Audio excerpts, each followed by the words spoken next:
this week's episode of Be More Super, we've got our lovely sponsors at Propstore on the show. It's going to be great because every single month we're going to have a member of the team at Propstore to jump onto the show and tell us about any latest props that have come into the auction house that we can rave about and get on the show. But this week we're highlighting the cinema poster auction that is going to be on the 22nd of April. And we've got Mark Hochman, the poster consultant extraordinaire, with us on the show. Mark, welcome to the show. Hello, Brian. How are you? You know what? I am fine. I don't know about you, but I had my vaccine jab not long ago, and literally 6 hours after the vaccine jab, my temperature was 40 and I was in bed feeling very sorry for myself. I had my. Do you know, it's weird. I had mine, no reaction at all. The only thing was I was terrified of injections, so I just worked myself up into such a state that was the worst thing, but nothing. Oh, good. Did you have any reaction afterwards? You said that you didn't. No. I mean, was it just, wow? Just normal. Not even an excuse to have some time off. It was just a sore arm, and that was it. So, no, fingers crossed. Fingers crossed we all get back to normal as soon as possible. Oh, yeah. You know what? I'm just praying for this to be all over so the convention scene can be, back to normal, because I miss them. I didn't realise how much I miss going to Comic-Con, going to the film fairs, and genuinely, I cannot wait for them to come back. I think my first one is Wales Comic Con in November. So fingers crossed they iron it out, because there are photos of conventions in America where they've got that big perspex screen. I saw that, yeah. Yeah, which I actually think is a really good idea, because, then the guest doesn't have to wear a mask. So it's like literally you can see who they are. But it's the photo opportunities. I'm unsure of how that's going to be done, because again, in America they normally have that sheet of plastic between I run them. my own event. We've run it the past 3 years now, obviously not last year, the Oakley Court Film and Memorabilia Fair, which is more of a Hammer. It's a film fair, but it's at Oakley Court, which was sort of the home of Hammer, and we've looked into having one this year, which fingers crossed should be the end of October. And we've we don't go for the high profile guests, but we're looking at some established English actors and actresses, and they're really keen to do it. There's certain provisions in place, obviously, for them, but they really want to get out and start meeting people. And I think it's not just us, I would say, normal people who have sort of missed going out and seeing friends, going to these events. I think it's actually some of the people involved as well that they've missed fans. They've missed mixing with their colleagues, and so it's quite funny, really. You don't think it affects everybody, but it has. And it's a social event, and I just hope with the amount of people that, if they're going to reduce the amount of people through the door, will that affect the amount of guests that they have? Will that affect the ticket price? I mean, personally, I would pay that little bit extra if it was scaled down slightly for the same amount of guests, but we'll see. I would agree. I think safety is paramount, and it's one of the things we were looking into. And, what's the point of going and, there's 20,000 people there and it's going to be a disaster. I would rather they cut it to 10,000 people or whatever it is, do timed entrances. Once you've reached a safe capacity to have people walking about, just put the fans will wait. I mean, I've seen fans queue in to get an autograph or a photograph for 2 or 3 hours sometimes, where they're running. So the true fans will wait. But it's just a case of let's just all be safe. I mean, I did see Wales Comic Con. It's they've got some really good guests. I think Karen Gillan's going, isn't she? Yeah, and she's already sold out for her autographs, so that just went like hotcakes. And you've got Thomas Jane as well, that's going to be there. That is from The Punisher, and I'm going to be getting him on the show again just before that Comic Con. So Oh, to that'd give be good. all the guests a bit of you know, a bit of excitement before for the event. But let's talk about this auction, because everyone loves a good auction, and Prop Store do amazing auctions. They really, really do. So the 22nd of April, we've got the cinema poster auction, which I have looked through the catalogue, and there are posters from literally near enough every movie that I can think of, from Indiana Jones to James Bond to Back to the Future, and there's some amazing pieces. So if you could talk me through, because there's a special collection that is being sold through the auction. If you could talk me through, is it Ferez? It's Ferev? Ferret.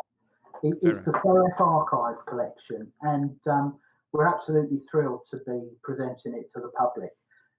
Yeah. I'll give you a bit of background. Ferret was an advertising and marketing agency founded in late 60s, early 70s. Mm. And these five artists broke away from the more established companies to set up what they call Ferreth, and Ferreth is the initials for each of their names, which is why it's such an unusual name. And they basically at the time just concentrated on films, Mm. and the film posters and the marketing campaigns that surrounding them. And they're responsible for some of the most famous that everybody of my sort of generation remembers. They're responsible for Top Gun. They're responsible for Empire Strikes Back, Return of the Jedi. Mm. And going more forward, it's Big Trouble in Little China. That they did, these are the guys who did all of these iconic posters, just really working with a small team of freelance artists and using their own expertise. So we were delighted when we got the call to, would we like to go and look at the archive? Mm. And we went to Norfolk where it was being stored. And it was just box after box after box of all these transparencies and negatives. Mm. We were a little bit disappointed because we thought they would have the artwork and the drawings and everything that these transparencies and negatives are of, but just they haven't got any. Just over time, they've been, lost or destroyed, or some of them in private collections. Mm. So these transparencies and the negatives, from some of those, we had some special proof prints done. And these are proof prints. These are one-on-one proof prints, which have been signed by Robin Bailey, who was a creative director of Ferreth at the time. Mm. And some of these prints are the last, what you would call almost original pieces from that period. The transparencies and the negatives are all from the time when the film was made, and the prints are modern, because I would say in 80% of the cases, the original artwork is just not about anymore. Mm. It's been lost. So it's a real opportunity to get some exclusive film memorabilia. And what do they mean by proof? So if something's a proof, print, what does that actually mean? In this case, it means it is a one of one. It is a proof print which has come directly from Ferreth, which is numbered one of one. There's no others. And this Wow. has been embossed with the Ferreth logo, and it's also been signed by Robin Bailey, who was the creative director. So people need to get into this auction then, because it's one of a kind. I have, the catalogue went live last week, and I've had emails and messages saying, can I explain what it is? And, there's a lot of collectors out there who are really into not just the posters, but the original artwork. Mm. And they were under the impression that the original artwork is going to be following on in the later auctions that we had for Ferreth. But they were really shocked when I said to them, look, this isn't the case. If you don't know where this artwork is, Ferreth don't have it. What you're seeing in the auction is everything that we've got for that particular title. So it's an opportunity. Once these are gone, they're gone. These are the original transparencies for, let's just say, a concept poster for Star Wars. Once somebody buys that and displays it, you're not going to be able to buy this again. This is what you're buying. It's just an exclusive piece of memorabilia. And obviously the value of that piece, because it's a one of a kind and it's one of one, Yeah, it's just going to go up in value over the years, and especially if it's an iconic piece like Star Wars or the yeah. films that that everyone knows. So let's have a little talk about a couple of the pieces that are in the auction. Shall we start off with the Halloween poster, because everyone loves a bit of Halloween? If you could tell me a bit about this poster and a bit about this lot, because this is lot 307 for anyone that's writing it down, getting ready for the auction. One thing I can't tell you is the artist because it's sadly unattributed, which is like a lot of Australian posters. This is an Mm, Australian one sheet, and it's considered by horror fans the best poster for Halloween because it actually shows Michael Myers mm, in the mask leaning over the stairs. Um, the American one, which we've also got in the auction, is what's known as the jack-o'-lantern style, which is by an artist called Bob Gleason. But if you didn't know the film and were just looking at the poster, you wouldn't know it was Halloween if it didn't have a title. mm. Whereas this, it just it captures everything. It's it's dark, it's very subtle. It's just got a great perspective to it. Yeah. It's one of my favourite posters, and it's incredibly rare. And it's rare that a country like Australia would produce something like this. Yeah. And as I say, it's such a shame we don't know the artist. Mm. It's a fantastic piece, really, really fantastic. And it's an awesome movie as well, and Oh, I it know is. there's a lot of fans of the movie would jump on this piece for sure. When they say, I've noticed in a lot of your catalogs, it says linen backed Yeah. posters. If you could explain what that means for any So viewers that are looking to bid. a lot of these posters at the time, a lot of these posters at the time were folded. Mm, They were sent out to cinemas folded, either folded or rolled, but 99% of the time they were sent out folded. There's some collectors who don't want to see the folds, so there's a process called linen backing, which means the poster is taken away, it's backed, it's put in a bath which cleans it and wow. deacidifies it, takes certain bits and pieces out of it, and then it literally mounted onto linen, and then the fold lines are slightly touched up if needed. You from a distance, it will appear to be a rolled poster. Sometimes Mm, you have to do it for to preserve it. Um, Not so much 80s paper, but 60s, 50s paper. Once it starts degrading, if you take all the mm, moisture out and it gets brittle, you need to linen back it to literally save the poster mm, from degrading anymore.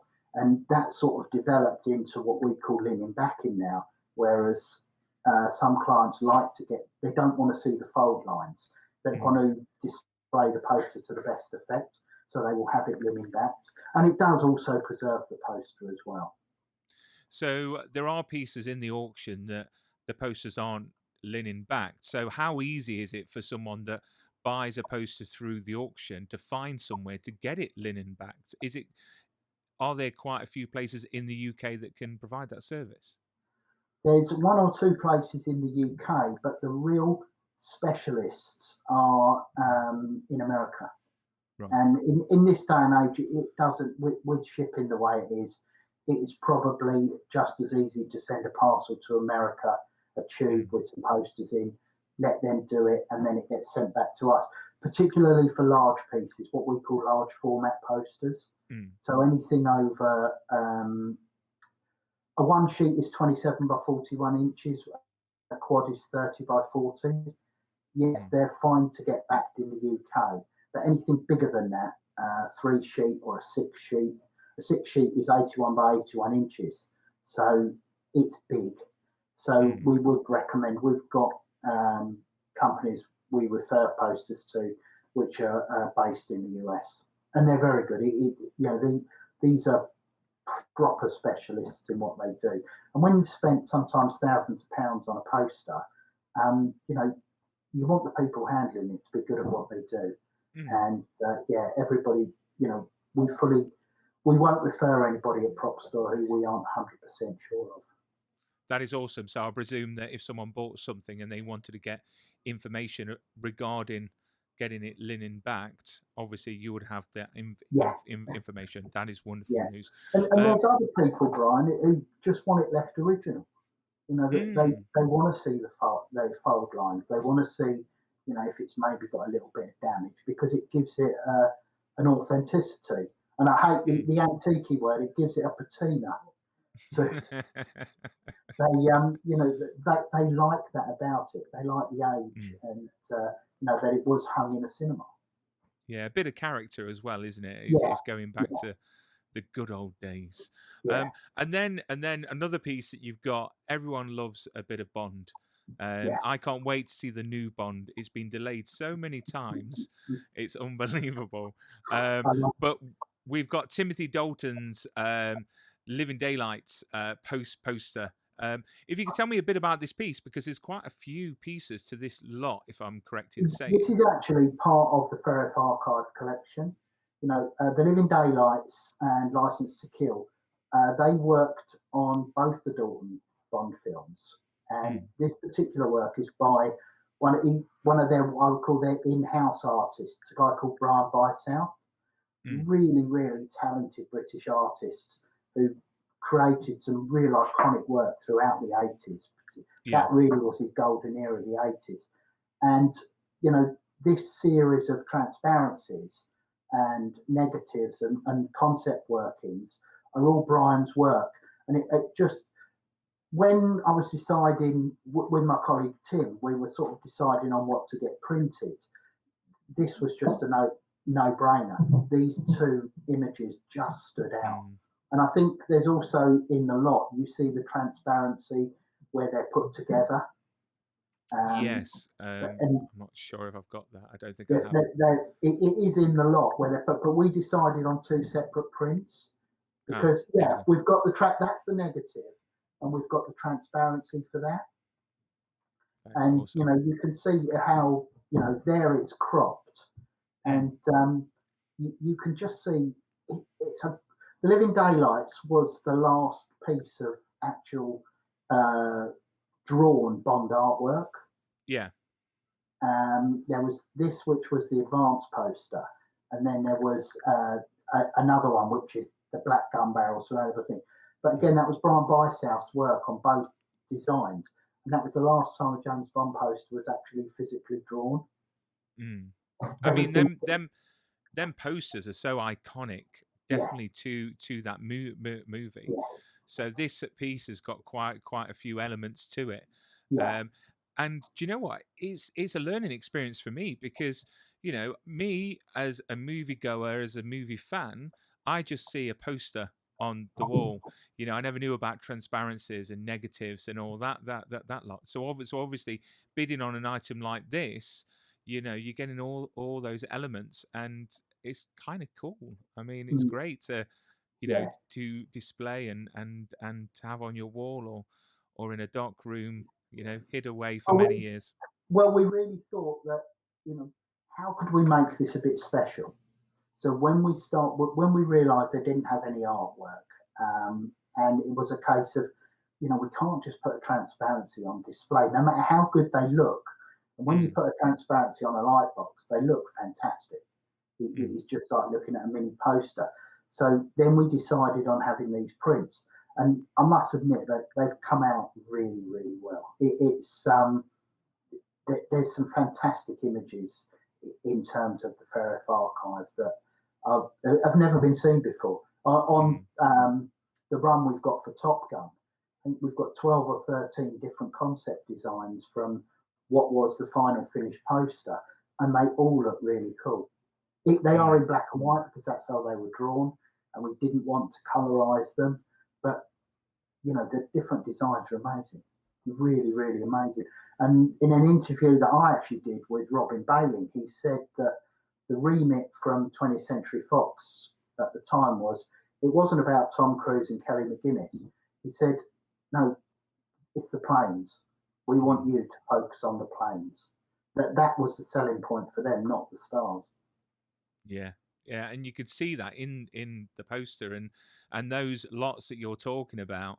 It's definitely caught my eye on potential bids that I might be putting in, because they really do look awesome. And then we move on to Star Wars, that everyone is a fan of, young and old. And then you've got this 3 collection, which I think's stunning, because it's not only great to have something that's limited, but this has got all matching Yeah, numbers, which I think is fantastic. I think I've got here. Let me see if I can put it up. There we yeah, go. So we've yeah. got 3 Mondo style posters. So if you could talk us through this lot and what it's all about. This is this captures two lots of collectors: your Star Wars collectors and your what I would call your Mondo collectors, or as we call them, alternative movie poster collectors. Mondo is the term that sort of the umbrella term. Mondo was the company that first started selling these posters to the public, Mm, and they're an alternative movie poster, which they pick an artist, they will give somebody a commission to do, and then they sell them in limited numbers. And pretty much anything Mondo put out in the early days just sold out. mm, And now it's huge. I don't. It's the alternative movie poster business. There's different companies involved now. You've got Dark Hall Mansions. You've got Hero Complex Gallery. You've got Vice Press. You've got Bottleneck Gallery.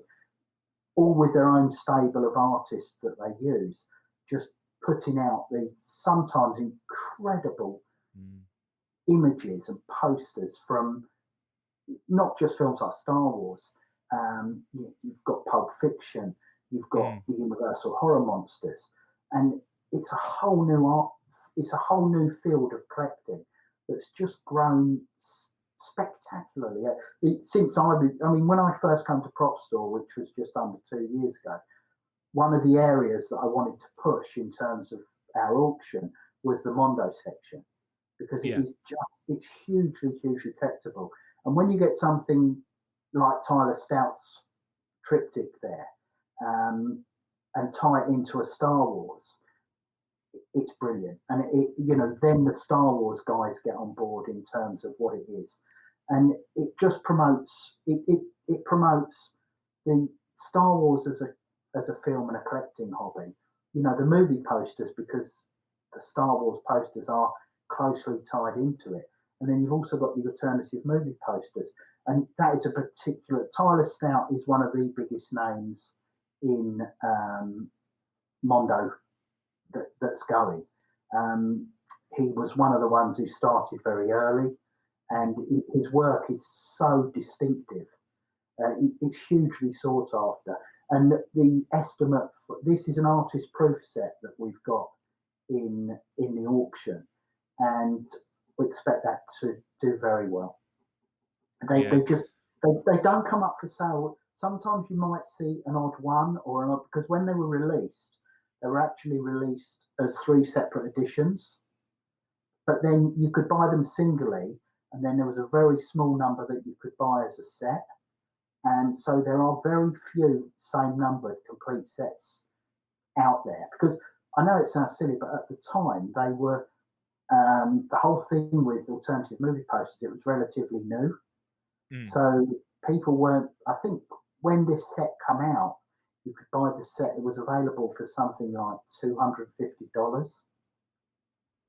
And, it was a lot of money for people to spend out then on something that could have been a fad. But Mm. it's just grown and grown and grown. I mean, it's hugely popular.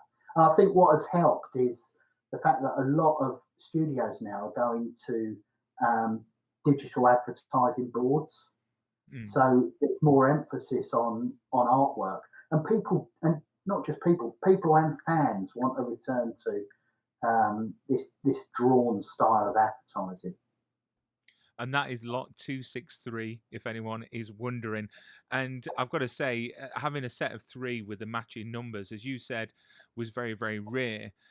So this is once in a lifetime to get a set. And Mondo prints, I think, are just fantastic. They did a Man of Steel one for the Henry Cavill, Yeah, yeah, and it just looked awesome. And yeah. I've been searching everywhere to get a Mondo print of that.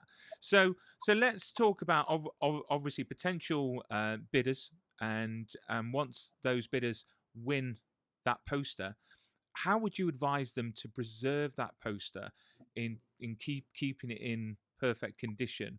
I mean, would you advise, preserving it off the wall or on the wall?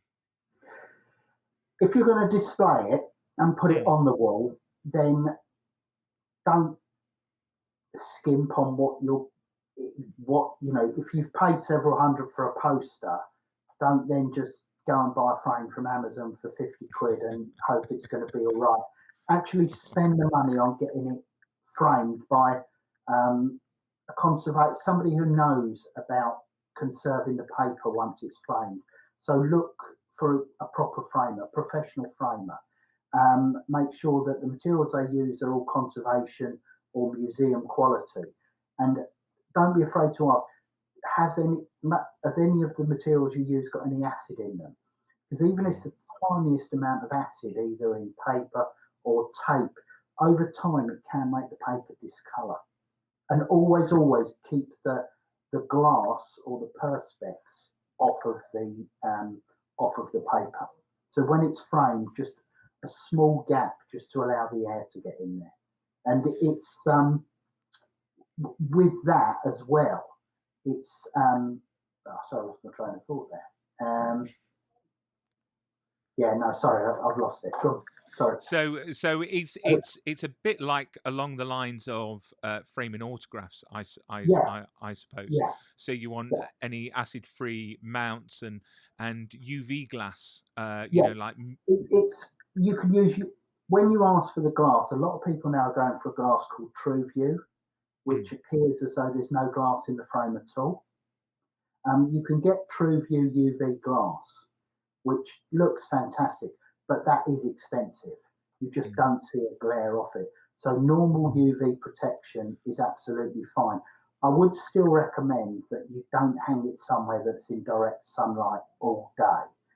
mm, Another thing I will say, if people have got young kids, then look at the option of perspex rather than glass, mm, because if it does get knocked off the wall or if it falls down, if it's glass, it might hurt the person who's knocked it off and it might damage the poster. But perspex won't. And the perspex you can get now, you can get UV perspex, and you cannot tell the difference between once it's framed that or glass. And I do recommend that for one sheets or quads, and it mm. makes them a lot lighter as well in Yeah, I terms mean of the weight. True View glass I think is fantastic. I use that for all my autographs, Yeah. especially my Christopher Reeve autographs and any autographs that I just Yeah. don't want fading, and they're out of direct sunlight, so you'll Mm. be happy to hear that. So yeah, so going forwards, obviously, how easy is it for people to bid on this auction? Is it quite easy? It's very easy. You can sign up to Propstore, which is propstoreauction.com. You can go in, you can register, you can sign up, you can leave a commission bid if you're not going to be around on the day. You can bid live. The auction will go, as we're having this podcast now, the auction appears very similar. So somebody who's following a podcast, it's like almost watching a TV show. And it's weird. My wife has and have never watched an auction before, and I've spoken to a few other people. If you're watching it like a TV show, it's almost like a addictive. You don't want to leave the Hmm. auction. You want No. to see what's happening and what the bids are.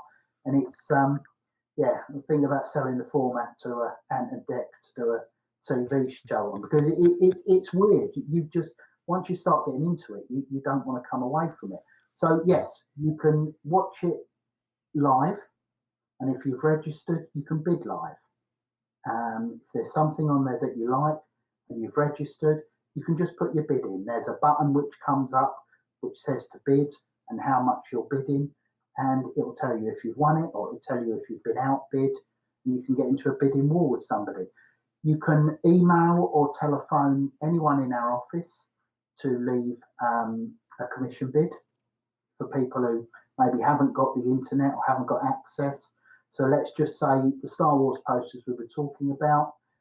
If somebody could phone up or email in, obviously the team here will take some details, and they say, right, we want to leave a £2,000 bid on lot number 263, then that'll be done for you. Then if you get outbid on the day, you lose it, but your bid is registered. And there's also telephone bidding. So because we deal with a lot of different countries, some people don't want to rely on the strength of the internet. Some people, depending on where you are, signals drop in and out, and so that they make sure that they can bid on the item that they really want, then there's telephone bidding. You just phone up, you book your telephone bid, and somebody from the Propstore team will give you a call 2 or 3 lots before your lot is due to happen, and it's almost like you're live in the room. And we would love to have people here to bid live, but obviously current circumstances don't allow that. But it's great to be in the room when that does happen. It really is. But by following online or even by telephone bids, it's good fun, and you really do get a sense of involvement. And it is addictive. Me Yeah, and my wife actually watch every single auction, and I think it's helped as well because I collect props myself, and seeing the worth of these items when my wife has seen what they've gone for, she's thought, wait a second, actually, this is quite good. And we yeah, play the game of, I wonder what, price this is going to go for. But talking about price, the great thing about this auction is that, it is very reachable for anyone on any budget as well, because, yeah, you've got lots starting from a low price and obviously going up high. So I think it's and everybody's auction, which I think is fantastic. And not only do you have normal posters and limited edition items, you also have posters that have been signed, which I yeah, think is awesome. So you've got a Back to the Future one that's been signed by Michael J. Fox. I've yeah, seen a Justice League one that's been signed by yeah. all of them, which I think's That's cool. pretty Yeah, pretty awesome, and that that's has cool. definitely caught my eye. It really, really has. Um, but you know what, Mark, you've been a great guest, and I'm really looking forward to the auction. So on the 22nd of April, I will share, along with this video on YouTube, I will share the address and everything about how to uh, bid and register for the auction. But thank you so much for being my first guest from the Prop Store team. I hope you've had a great time, and I hope that it's been quite fun answering all my questions. No, great. No, it's been brilliant, Brian. Actually, it's been good fun. Thanks very much. It's a pleasure.